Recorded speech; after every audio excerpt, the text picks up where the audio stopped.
Изградба на пешачки конзоли долж коридорот на Отиња е несоодветна идеја за решавање на пешачко-сообраќајниот неред, се спротиставија граѓани на Штип само неколку часа откако таа беше презентирана. Едно не ми е јасно да се изградат платформи височки кај што ќе одат пешачите, оние како тротоар, а што ќе правиме со дрвата кои ги има околу 300 околу Отиња? Каде ќе се прави паркинг, ќе се прават паркинг места? Дали некој помислил на тоа? 300 дрва, од кои по повеќето се над 40 години стари. Каква катастрофа еколошка ќе се направи? Дали некој помислил на тоа или само како идеја? Како идеја, никаква идеја не е за мене. Експресната реакција на граѓаните не изненадува, зашто оваа идеја за нив е стара, зашто истата беше актуелна во периодот кога градоначалник беше Панде Сарев. Откако измери неколку пати, одмерениот Сарев одлучи да не сече и култното шеталиште покрај Отиња и го остави на граѓаните. 10 години подоцна, случајно или не, старото се промовира како ново и од овие причини граѓаните веројатно реагираат нервозно. Но не само стругиот центар во Штип сообраќајно е проблематичен.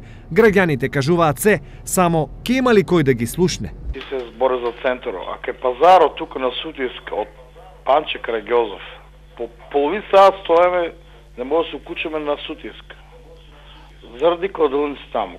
Проблем. Таму од над туч нагоре тоа е хаос. Пистачо се мески таму кај старо пиками ја наведеле на улица и на кај школото што е обележил камен симнал го до асфалто и ето, ако има друга кола, и зазови колеш, нема зазови колеш. Сите овие реакции потврдуваат дека градоначалникот Бочварски во наследство добил сериозна обврска, кој тој самиот ја лоцира и во предизборието.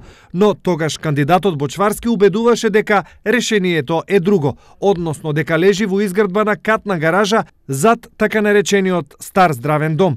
Слично ветување имаше и за во Автокоманда. Сакам да ги информирам граѓаните на Автокоманда дека паркинзите кои што сега се наплаќаат во овој дел од градот, ќе ги укинеме. Тоа е една од првите наши одлуки, затоа што граѓаните во овој дел од градот, кој што не е централно градско подрачје, не заслужуваат и нема да плаќаат повеќе паркинг простор во овој дел од нашиот град.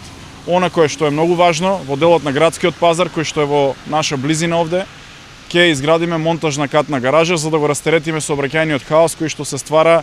Дали новото понудено решение е компензација за катната гаража или Штип ќе ги добие и едното и другото, знае само Бочварски, но фактот што тој се зафати со овој проблем за нас е асоциација дека тој ќе биде и решен. Се разбира, колку побругу, толку подобро, зашто за потсетување, решение на овој проблем беше најавено во првите 100 дена.